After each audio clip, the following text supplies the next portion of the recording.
If he feels a pleasant feeling, he understands it is impermanent. There is no holding to it. There is no delight in it.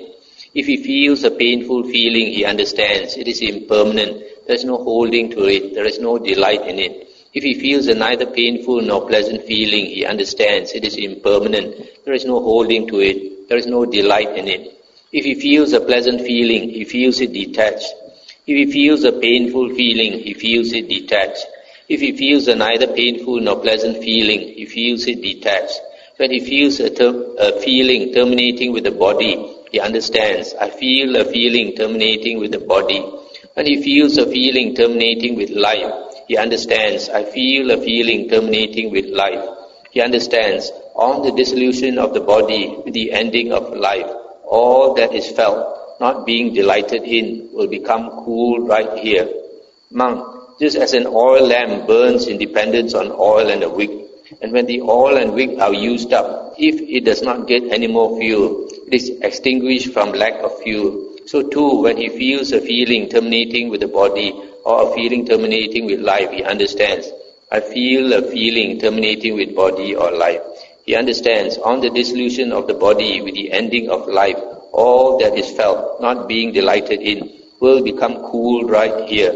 Therefore, a monk possessing this wisdom possesses the supreme foundation of wisdom.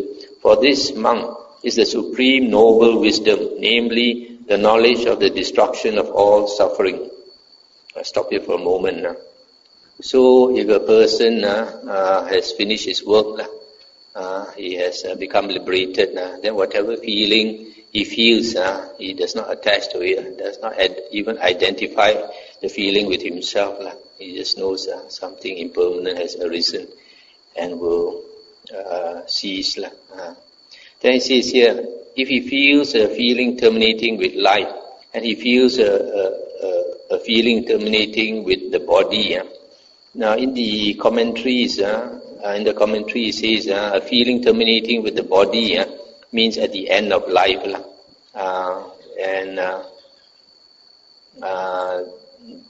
The other one, a feeling terminating, let me see, there's a commentary, say, 1281. Okay, 1281, that is, he continues to experience feeling only as long as the body with its life faculty continues, but not beyond that. And then 1282, this refers to his attainment of the Nibbana, an element with no residue left. But these two, according to the commentary, the feeling terminating with the body is when he dies. And the other one, feeling terminating with life, is when he attains parinibbana. Parinibbana, that means the Arahant passing away. There's nothing left after he passes away. But basically these two are the same because this person is already an Arahant. So I was thinking about it. Maybe another interpretation is a feeling terminating with the body is when the Arahant attains this state called the cessation of feeling and perception. When an Arahant attains a cessation of feeling and perception, is a temporary state. He can only abide in that state for a maximum of 7 days, after which he will automatically come out of that state. So when he is in that state, the body has no feeling. That's why it's called a feeling terminating with the body. And then the feeling terminating with life is when he is going to pass away. And Arahant has mindfulness 24 hours a day. His mindfulness is so sharp. It does not lapse. So even when he's dying, at the last moment also he knows. That's why when he's dying, he knows, he feels a feeling terminating with life. That's another interpretation that I offer. Okay, then the other thing I'd like to mention here, he understands on the dissolution of the body with the ending of life, all that is felt, not being delighted in, will become cool right here. This might be for the Arahant, but even for an ordinary person, you find that before that person dies, he might be very agitated about this, about that, and all that. But actually, when he's really at the last moment, when he's dying, then he sees another world coming up, another plane of existence coming up. Then whatever was important in this lifetime will grow cold. It's no more important. What is important is where he's going for rebirth. A lot of people, problem is a lot of people, we don't prepare for that moment. So we are still attached to everything in this world. You're attached to your state, to your status, to your wealth, to your property, to your relatives and all that. But in the end, there's nothing at all that you can bring over. Not even your own body you can bring over. So all those things are no more important. At the last moment of dying, what is important is where you are going for rebirth. And for a lot of people, they are frightened because they are not going to a happy place of rebirth. Only when you have prepared yourself that at the last moment you're happy to leave this world and go to a better place. But that's very few people will get that. His deliverance, being founded upon truth, is unshakable. For that is false monk, which has a deceptive nature, and that is true, which has an undeceptive nature, nibbana. Therefore, a monk possessing this truth possesses the supreme foundation of truth. For this monk is the supreme noble truth, namely nibbana, which has an undeceptive nature. Formerly, when he was ignorant, he acquired and developed attachments. Now he has abandoned them, cut them off at the root, made them like a palm stump, done away with them so that they are no longer subject to future arising. Therefore, a monk possessing this relinquishment possesses the supreme foundation of relinquishment. For this monk is the supreme noble relinquishment, namely the relinquishing of all attachments. Stop here for a moment. So here the Buddha says that that is false, which has a deceptive nature, and that is true, which has an undeceptive nature, nibbana. So what is meant here, that nibbana is true and undeceptive. The world is of a deceptive nature. And not only the world is of a deceptive nature, the Buddha says in the Magandhya Sutta, for a long time our mind has tricked us. For a long time our mind has tricked us. Our mind has made us believe that we exist, that there's this self, and that this body is mine, this mind is mine, this feeling, perception, volition and consciousness is mine, etc. So the Buddha says that for lifetime after lifetime we have been deceived by this thinking mind. Only when you cultivate your mind to such a high degree of purity, then only you can see clearly through all this deceptive nature. Then the Buddha says, ordinary person has a lot of attachment, but this Arahant, he has a supreme noble relinquishment. Formerly, when he was ignorant, he experienced covetousness, desire and lust. Now he has abandoned them, cut them off at the root, made them like a palm stump, done away with them so that they are no longer subject to future arising. Formerly, when he was ignorant, he experienced anger, ill will and hate. Now he has abandoned them, cut them off at the root, made them like a palm stump, done away with them so that they are no longer subject to future arising. Formerly, when he was ignorant, he experienced ignorance and delusion. Now he has abandoned them, cut them off at the root, made them like a palm stump, done away with them so that they are no longer subject to future arising. Therefore, a monk possessing this peace possesses the supreme foundation of peace. For this monk is the supreme noble peace, namely the pacification of lust, hate and delusion. So it was with reference to this that it was said, one should not neglect wisdom, one should preserve truth, should cultivate relinquishment, and should train for peace. So this last part, the supreme noble peace is one who has pacified lust, hatred and delusion. There is no more lust, hatred and delusion in him. He's totally at peace. So here the Buddha talked about wisdom. Wisdom is being able to understand the elements and to understand there is no self, and then to become liberated, and that is possessing the supreme wisdom. And once he has attained liberation, then he has the supreme truth and the supreme relinquishment and the supreme noble peace. The tides of conceiving do not sweep over one who stands upon these foundations. And when the tides of conceiving no longer sweep over him, he is called a sage at peace. So it was said. And with reference to what was this said? Monk, I am is a conceiving. I am this is a conceiving. I shall be is a conceiving. I shall not be is a conceiving. I shall be possessed of form is a conceiving. I shall be formless is a conceiving. I shall be percipient is a conceiving. I shall be non-percipient is a conceiving. I shall be neither percipient nor non-percipient is a conceiving. Conceiving is a disease. Conceiving is a tumor. Conceiving is a dart. By overcoming all conceivings, monk, one is called a sage at peace. And the sage at peace is not born, does not age, does not die.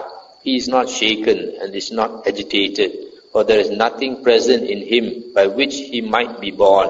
Not being born, how could he age? Not aging, how could he die?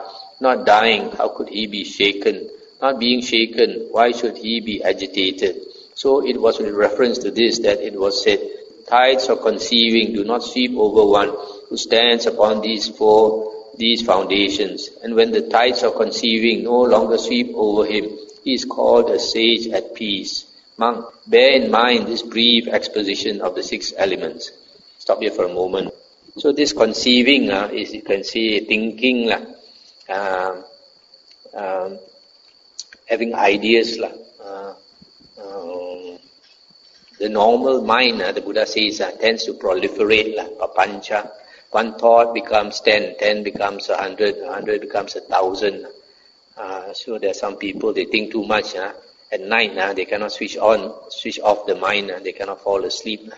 So the mind is a source of suffering. The Buddha says we have physical suffering and we have mental suffering. But the Arya, the Aryan, the noble person, he only has physical suffering. He does not have mental suffering. Mental suffering, you can see, is because of not accepting what comes. But an Arya, he knows that everything that happens in the world is due to causes and conditions. So whatever happens, he accepts it. When you accept it, then you don't suffer.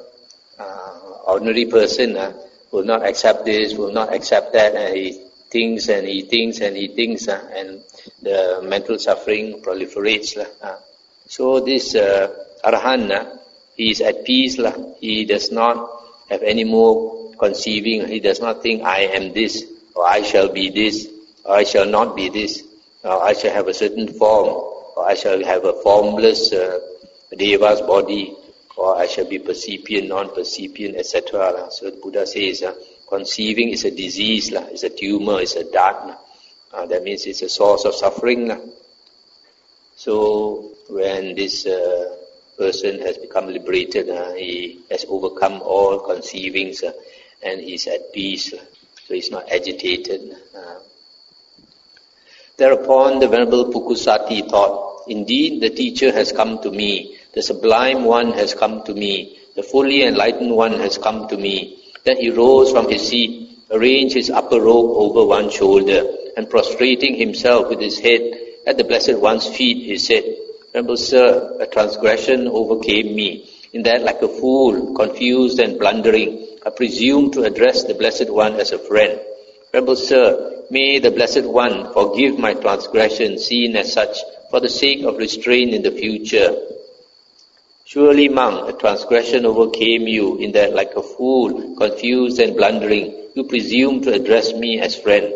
But since you see your transgression as such and make amends in accordance with the Dhamma, we forgive you. For it is growth in the noble one's discipline when one sees one's transgression as such, makes amends in accordance with the Dhamma, and undertakes restraint in the future. Venerable Sir, I would receive the full ordination under the Blessed One. And the Buddha asked, but are your bowl and robes complete, monk? Venerable Sir, my bowl and robes are not complete. And the Buddha said, monk, Tathagatas do not give the full ordination to anyone whose bowl and robes are not complete. Then the Venerable Pukusati, having delighted and rejoiced in the Blessed One's words, rose from his seat, and after paying homage to the Blessed One, keeping him on his right, he departed in order to search for a bowl and robes. Then while the Venerable Pukusati was searching for a bowl and robes, a stray cow killed him.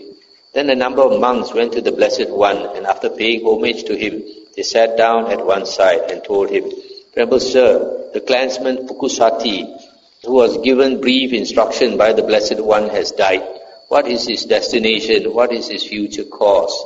And the Buddha said, monks, the clansman Pukusati was wise. He practiced in accordance with the Dhamma and did not trouble me in the interpretation of the Dhamma. With the destruction of the 5 lower fetters, the clansman Pukusati has reappeared spontaneously in the pure abodes and will attain final Nibbana there without ever returning from that world. That is what the Blessed One said.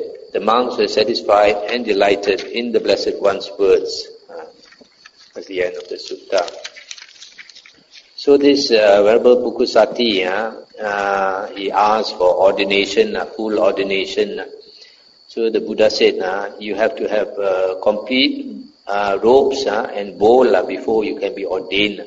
So he went to look for the, maybe he didn't have a complete set of 3 robes. So he went to look for robes and a cow gored him to death. This happens every now and then with monks.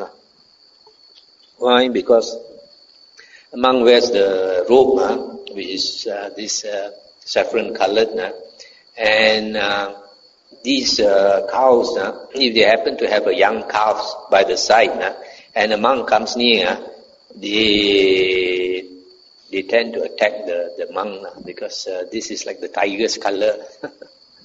Tiger's color. I had the experience myself, walking through the paddy field. A row of us monks walking. We didn't notice the cow was tied there with the calf by the side. So about 5 of us were walking, and then when we came near the cow suddenly got up and so fierce, chased after us. They all bolted in different directions. So luckily, I think it was tight, so it didn't keep coming after us. So this happens when monks are not experienced. You go near any cow, and after that experience, you know whenever you see any cow, you look whether there's a calf or not. And there's a calf, you don't go near. So this Venerable Pukusati, after he passed away, the Buddha said that he reappeared in the pure abodes. In other words, he had attained Anagamin, third fruition Arya. If that is the case, it means he had already attained the 4 jhanas. So this is a person who had a lot of blessings, is able to attain the 4 jhanas even before meeting the Buddha. Now the thing is, how come the Buddha came to this person, Pukusati? This Pukusati was walking a long way to look for the Buddha.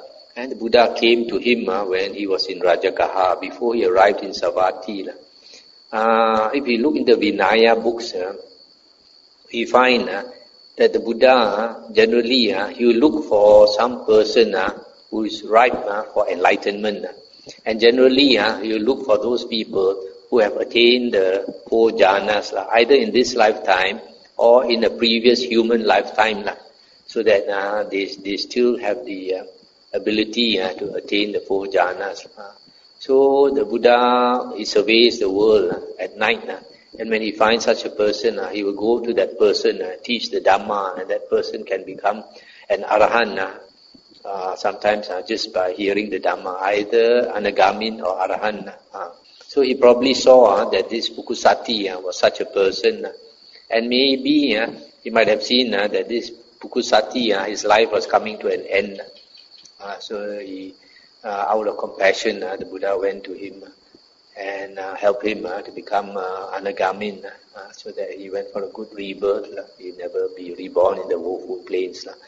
Another person the Buddha went to, if you remember, we read the earlier sutta, was this Angulimala. Angulimala is also a person the Buddha probably saw that he had the ability to become an arahant one day. So, and this Angulimala had already, this bandit had already killed a few hundred people.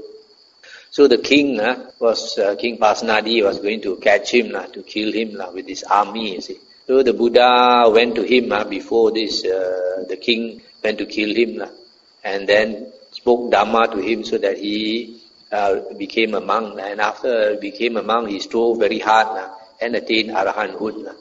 So you can see the Buddha will go to those people who have the ability to attain arahanthood.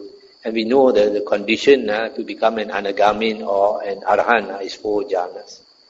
So generally, the Buddha will look for people with 4 jhanas to help. I think that's enough for tonight. Anything to discuss? This Nibbana, technically a person who has become enlightened is said to have attained Nibbana. And when a person has become liberated, his mind is said to be cool, no more agitated, no more self. When we have a self, then we want to do this, we want to do that. And Arahant has no more self. That's why a lot of Buddhas, they don't teach. 99.99% of Buddhas, they don't teach. They have no more self. They have no inclination to do anything. But like our Buddha, when the Brahma came to plead with him to teach the Dhamma, after pleading with him 3 times, then he saw there are some people can understand. Then only he went to teach the Dhamma. The other word is parinibbana. This word parinibbana nowadays is used in the sense that when an arahant dies, passes away, then he enters parinibbana. That means he has no more body.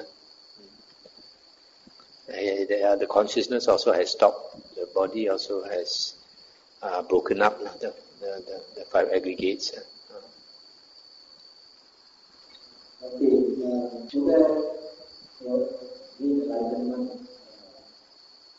And then we practice, we talk for 45 years. So we say around and then when we pass away, we see that we go to study Buddha. I forgot, I'm not a Pali scholar.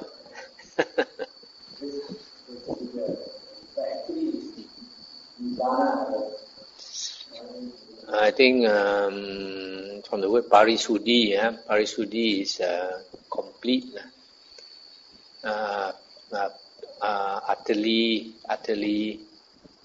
utterly pure, something like that. So the Buddha was enlightened at that stage, we cannot talk about Dhamma. That's how I mentioned. Just now I mentioned that technically when a person becomes enlightened, he has attained Nibbana because he has cut off the greed, hatred and delusion. Okay, shall we end now?